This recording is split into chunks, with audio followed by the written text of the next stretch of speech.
Welcome back to the Product-Led Festival. Stay seated because there's another exciting presentation about to start. Before we kick off the next batch of kick-ass content, we'd like to take a moment to thank our sponsors for helping us bring this awesome event to your screens. And don't forget, you can access even more incredible content from exclusive articles and interviews to all past and future events on demand, as well as templates and frameworks by becoming a PLA member. Head over to productledalliance.com for more info. Enjoy the next presentation.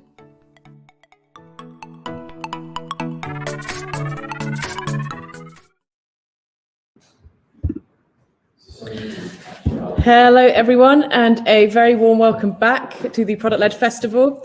It gives me great pleasure to introduce our next speaker, Stephen Walker, who is the Senior Director of Product and Design from Product Board. We're really proud and pleased to be partnering with Product Board for the Product-Led Festival this time round as well.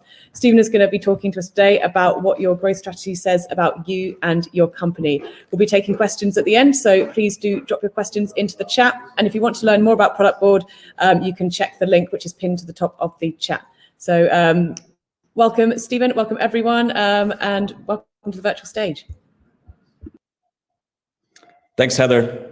So over the next 20 minutes, we're going to do three things. The first is we're going to look at the 6 things your strategy says about you and your company. Then we're going to look at how to leverage portfolio theory to actually structure that strategy. And lastly, I'm going to go into some of my earned secrets that you can steal and test yourself. So it's not just theoretical content. So first, the 6 things. When I'm looking at my team strategy, I'm looking across these 6 aspects. I'm looking at that they're focused, I'm looking at that they're intentional, I'm looking at that they're staying disciplined, that they're self-aware, that they're seeking truth, and they're looking at multiple time horizons. And really what this means to me is that their strategy should easily convey how they're focused on moving one metric, that they're looking at a specific customer segment, that they have a set of hypotheses that they want to review as a team together, that they're working within a market that the product actually serves or intends to serve in the future, and that they're trying to better answer the question, how do we grow, so that we can double down that today, tomorrow, and next year. And my hope is that the teams can build this in their head over time, and there's no need for a table or a handout or a worksheet that they have to fill out and think about all the time. And then when they start breaking from that strategy, they can go back and they can say, are we doing this intentionally, or are we missing something? And they can focus in on those areas to actually improve over time. Now, as I mentioned, portfolio theory, I'm going to give a little bit of a primer. I have a bit of a financial background. I know that not everyone comes from finance, but modern portfolio theory is a great concept for quickly assessing your strategy. And you can do this in your head over time. For those that aren't familiar, it comes from investing portfolio management, and it's simply a method for balancing assets in a portfolio to maximize return for a given risk tolerance. Charted against risk and return, you get what's known as the efficient frontier, which is this swoosh that you see on the screen. And it's the perfect blend that maximizes return for the risk. Now, what this is actually doing, if you pull away all the math jargon, is that it's looking at 2 fundamentals. It's the risk tolerance and the time horizon. Now in finance and investing, this basically says, when do you need this money? Next year, 10 years from now, 30 years from now, and how much are you going to panic when March 2020 happens and the markets drop 30%. Are you going to panic? Are you going to sell off everything? Are you going to try to switch your assets around? And so it's really, really good to assess that tolerance, which is an emotional and psychological aspect, but also the time horizon in which you need that. So if you have dipped 30% and you need that money immediately, it's probably a bad mix of assets. Now, what this means in business is that you're understanding your leadership team's risk tolerance. How many projects or initiatives are they okay with going to 0? And at which rate of payoff are they expecting? Is it this month? Is it this quarter? Is it 3 years from now? This approach enables you to focus on both internal company psychology and business impact so that your growth team can build its influence capital. Now, as I mentioned, I want my teams looking at multiple time horizons. I lifted this directly from McKinsey. Anyone who studied McKinsey or sort of some of the great charts that consultants use, they might be familiar with the 3 time horizons. But for growth, this essentially is looking at immediate value, the next cycle, and the future. And immediate value to me is essentially performance marketing and top of funnel optimization. This is stuff like landing pages, val prop testing, CTA text, sign-up funnel improvements, and resurrecting old registrations and trying to get them to come back through your funnel. Now, for your next cycles, this could be your next quarter, the next 6 months, the next year, but these are learnings that you have to develop now in order to have a higher rate of return later on. And this is typically stuff like activation, figuring out up and cross-sell, and creating new surface areas that enable you to iterate on future immediate value. So if you don't have a surface area that you can bring people back to and you can do that, top of funnel optimization, it's actually creating those surface areas. And the third horizon is the future. And this is looking at new segments or adjacent jobs to be done that you're not normally tackling, but this allows you to enable further growth for your company. And I know this is an abstract concept, and I know that I showed you a chart that is related to finance. So I'm going to walk you through two specific examples of how qualitative and quantitative insight models lead you to better growth opportunities. So first, hopefully everyone's sort of familiar with Asana. It's a project management tool. Asana is fairly mature in their product lifecycle now. And so when they went in and looked at their qualitative research, they found that they had many different segments that were onboarding, but not activating. And so they moved setting up the first project into their onboarding flow. And this is essentially tied to their product activation. It now personalizes the experience for that segment and gets them started immediately. It drives a higher activation percentage and a faster activation time at the expense of just pure conversion rate. And so this is actually moving experiences from later on into the top of the funnel, but creating new surface areas that allow you to sort of iterate and optimize on this. The second example is Carta. For those that aren't familiar with Carta, this is a cap table management software for startups. Managing a cap table is actually quite difficult, and it enables transparency in the organization as you're giving options to your employees. Now, the qualitative insights showed that many early stage startups were not signing up because of the cost. Founders, especially pre-market fit, just weren't signing up to spend money on cap table management software because it wasn't where the focus of the business was. And on the flip side of this, what they found was that onboarding a later stage company was actually very complex because the cap table was messy and the activation rate was pretty low, and they actually had to send someone to help them sort of import the data and get them started. So this new surface area and this new funnel actually gave them three things. One, now a dedicated team can drive leads and optimize the funnel for that new segment. It minimizes the onboarding complexity and maximizes activation for that early stage growing startup segment because they're already there with their data from the start. And it creates a portfolio of new opportunities they can bet on. So essentially what they're saying is that these early stage startups, 99 of them are probably going to fail, but maybe 1 out of 100 of them is going to be the next Uber.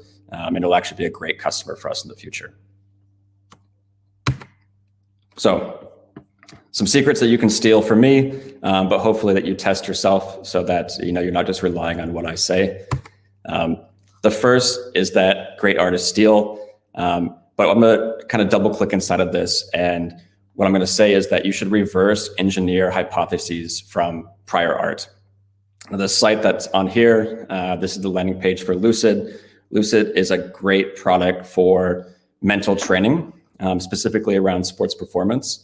I used to work for a mobile fitness company and we wanted to expand into this segment. And so instead of building anything, instead of creating landing pages and creating this MVP, actually within the first 48 hours, the team that I led on this, what we did is we actually just went and talked to customers as if we were working at Lucid, and we showed them this landing page and we walked them through and we got learnings from something that would be an analogous experience for what we'd build. The second is you should be incredibly simple and you should get to obvious value and delight with the fewest taps and clicks. This example that I have here is probably the oldest example on the internet, but Silicon Valley exists purely because of this, in my opinion. The buy now or the one-click purchase button from Amazon is one of the first examples of removing as much friction as possible to get to value. And it still exists today. I actually created this screenshot earlier today to make sure it still worked. You can tap the buy now, it opens up this modal, and you can place the order, and it skips all of the normal process in the checkout. There's many examples like this, but the faster that you can deliver this value, the faster your product's going to be successful. The next is that words matter. And often your lowest hanging fruit is your CTA. And this example, I've worked with a number of companies in the insurance business, and whether you're saying get your quote, get insured, people have a lot of different opinions about what's going to happen when they tap that button. And optimizing this leads to the highest return in getting people in that funnel. Even once you're past that funnel in your product, what you're calling certain flows, what you're calling certain CTAs, testing this usually leads to outsized returns for just the change of the text and the effort required to do this. The next is reciprocity. So reciprocity is essentially, I tell you something or I give you something and you give me something back in return. And what I learned in building mobile consumer apps is that people will give you all the information that you want as long as you make it valuable for them. And Headspace is a prime example. I didn't work on Headspace, but their onboarding is very intricate. It has a number of steps, but it builds a very strong tie to the product, a great activation moment, a great aha moment. It also leads people to convert and start the trial. But it recaps it and it explains to them why they went through all of these questions and how it's helping them build this habit and how it will help them achieve their goal, whether their goal is to decrease their stress, their goal is to sleep better at night. It actually puts it in context to why these questions were being asked. The next is personalization. This is a really low-hanging fruit example, but everyone knows Netflix and Amazon is constantly personalizing their experience. I watched Chappelle's stand-up on Netflix, so as soon as Chappelle's show landed on Netflix, this was the first thing that it was showed to me. People like them. They like experiences that feel familiar. In the mobile app business, what I learned was that using people's names, if you're doing something that can be customized to gender or to goals, this completely changes the conversion. And in the case of mobile fitness, changing the visuals to cue on the goal and the gender was the highest performing A/B test in the history of the company. Personalization can't be understated in terms of how impactful it is. And last but not least, very timely as we're all sitting at home and on remote conferences, which is never waste a good crisis, and it's to use the macro events to understand your future cohorts. If you haven't seen this chart, it's basically saying that we accelerated a decade in 8 weeks when COVID happened. But in the organization that I was supporting when COVID landed, what I did was I took a cohort from 2019 and a cohort from when the lockdown engaged, and I surveyed them based on what Val props really resonated with them. And what I found was the earlier cohorts were super engaged around the innovation the company was doing, and the cohorts that signed up after the lockdown were completely engaged around saving money and not having to worry about the finances in the future. And so based on this, we actually went back to the landing pages and we revised all of the content so that we could address what was happening in sort of these macro events. And so when it comes to these macro events, I would say double down and re-look at which Val props actually resonate with your segments, because it likely has shifted just due to the nature of what's happening in the world. So to summarize, I'm looking for my teams to have a growth strategy that's focused, that's intentional, that's disciplined, that's self-aware, that's seeking truth, and it's looking at multiple time horizons. But if I could say anything, most of all, I'm just looking that they're staying focused. And I will now turn it over for questions.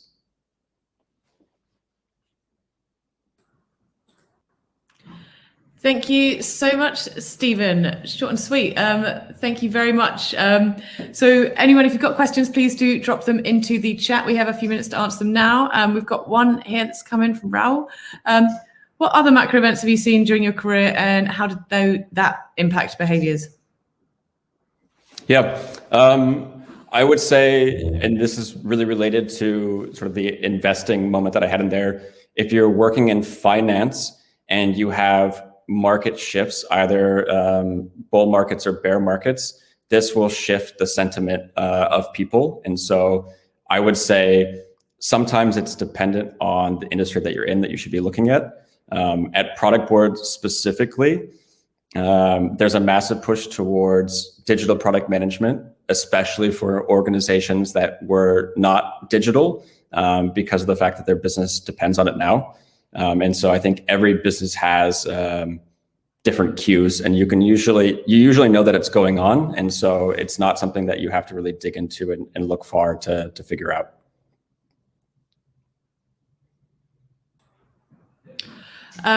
Next question we've got is from Matthias. What would you say is the best approach to aligning various teams or stakeholders on a particular growth strategy?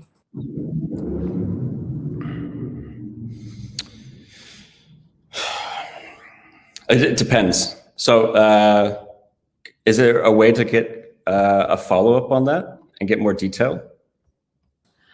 Matthias, if you could share a little bit more detail, that would be great. While Matthias is potentially typing, I will quickly go to this question from Jemima, and then we can go back to Matthias, whether he adds some more context or not. Jemima says, what would you say are the best tools or strategies to create more personalized customer communications?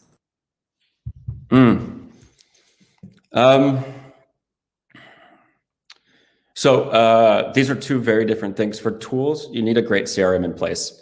I would say, really, as product people, we like to think that our product is like going to change the world and we can like build all these features and all these surface areas and it's going to be great. The highest point of leverage that I've ever seen on both consumer and B2B products is either email or push notifications and actually pulling people back in. Then when you come to the strategy piece, you need to really understand your segments. And your segments are not just the personas or the jobs to be done, but it's also where they're at in the product lifecycle. Are they just getting started? Did they churn? Have they been around forever? And creating journeys for these folks using these CRM platforms. This is usually how I would approach this. The entire mobile software industry is based off of this. Whether my firsthand experience at Freeletics or you take a look at Headspace, everything that's done there is done with a CRM with a massive amount of data and targeting and many different strategies based on the segmentation. Great, thanks. We've got a question here from John. What do you think of freemium offerings as a growth strategy? This is great. I think it depends on your business. There's some businesses that don't believe in it. I think if the price point and the sales cycle doesn't support it, it doesn't really work. But most consumer expectations, or most, even like in business, most business expectations are that they get to sample the software and get to understand it. And so freemium is a really good way to get people in the door. If you take freemium off the table and you think about it just as product-led growth, you can see this as, validating your pipeline with the product and, giving more enriched leads to your sales team. If, for example, you happen to work on a product that's at a higher price point and doesn't convert naturally within that freemium experience. Nice. So Matthias has come back with a little bit more. So I'll reread the question and then add the context. So first asked, what would you say is the best approach to aligning various team stakeholders on a particular growth strategy? Let's say some stakeholders are very interested in further expanding the feature set and others are very focused on improving the existing feature set in terms of usability, multiple small improvements and innovations that delight existing users. So this is always a really hard thing. Neither of those buckets really sounds like a growth strategy. And so I think the way that you could align them is to find the opportunities that exist inside of there and to start building rapport with either side of the groups with what you're doing. Now, if you're just looking at a general product strategy, your general product strategy should have a mix of these things. If you think about your product like a hotel, when it opens and it's brand new and it's super nice, everyone wants to stay there. And 10 years later, after it's worn down and the water doesn't work and the sheets are dirty, there's like basic, just keeping the hotel nice that you have to do, that if you have like a fancy new wing or a new pool or free cocktails, it doesn't matter if like the hot water doesn't work. And so you have to have a balanced portfolio of these kinds of items. So if I have to like give a very short answer to this, I would say you can't keep every stakeholder happy, but if you can mix a set of initiatives in that strategy that looks at either side or blends that, hopefully you can start to show which things actually drive value and are valuable to the business. Great. We've got one here from Nur. If we want to scale up our product or brands, what is the ideal timeline and strategy we need to use? Like in this time, I mean, I think he means, or she means now, in this time as in right now. Can you say that one more time? Yeah, sorry, I did not read it well. If we want to scale up our product or brand, what is the ideal timeline and strategy we need to use? I would say that's complicated and it depends, which is maybe kind of a BS answer, but I think without the context of knowing the market and the segments, in terms of scaling, you need to make sure that you have a product that's actually resonating with a segment, and you need to make sure that you have product market fit first, I would say. However you want to measure that, there's a number of different ways, but if you haven't actually established that and you go into scaling, what you're going to see is what most people refer to as the leaky bucket, which is you're pouring on tons of traffic, probably through paid acquisition, but they're not sticking around or converting. And so you really need to figure that out first and then move forward. In terms of a timeline, this is really up to you, but you should move quickly on validating these different steps, which is, are you offering a product of value, to your sort of core segment within the market that you're expecting? And if yes, then, start looking at, how to expand that segmentation or expand that market. Typically, for consumer products, you can start sort of locally and expand globally, which is usually looking at, sets of languages and other sort of localization options. If you have a product like that's like B2B, you can start to look at adjacent personas or adjacent jobs to be done and look at how you can drive value sort of left and right of the current experience that you deliver. But to wrap it up, without knowing your business or your brand, I would say it's complicated and nuanced. Absolutely. Cool. And I think that's it. If anyone's got any last questions, got a couple of seconds now to drop them into the chat. But thank you so much, everyone, for tuning in today. Like I said, if you do want to find out more about Product Board, here is another question from Q, aptly named. What are some ideas on growth strategy for B2B, especially in fintech? I don't know B2B fintech. Is B2B fintech like you offer like a SaaS API that enables something that I can do, like your third-party API that connects accounts for other accounts, or like help me understand what that is? Yeah, Q, if you could add a little bit more context. They've acknowledged there's not many adjacent companies, so assuming there's not too many competitors, they might sit in a quite unique spot. Investment banks are clients. This is hard. I think it depends on your business, but usually, based on the sound of the question, the way that I would approach this is you have to start with a very manual process, and you need to figure out where their pain points are and what's really working. And as you start to sort of build momentum in there, you can start to figure out how to automate or expand that. I would say if your market, isn't sort of one that you can go and advertise and target to, you're probably going to have a lot of word of mouth conversations, which probably means you need to figure out how to sell and then bring in someone who handles those sales conversations so that you can get more of your time to do that, which is not necessarily a product-led growth topic, I don't think. Thanks, Stephen. Any more while we've got Stephen on the line? If you do have questions that that come to you later, or you're too shy to ask now, do connect with Stephen on LinkedIn, or do reach out to Product Board via the website. Thank you everyone so much for tuning in. But Stephen, thank you so much for sharing your wisdom and your secrets to growth success. It's been an absolute pleasure to have you here today. Yeah, thanks for having me, and I'm happy to answer questions offline. I don't have all the answers, but I'm happy to point people in hopefully the right direction. Thanks for having me. Thanks, Stephen. Bye-bye.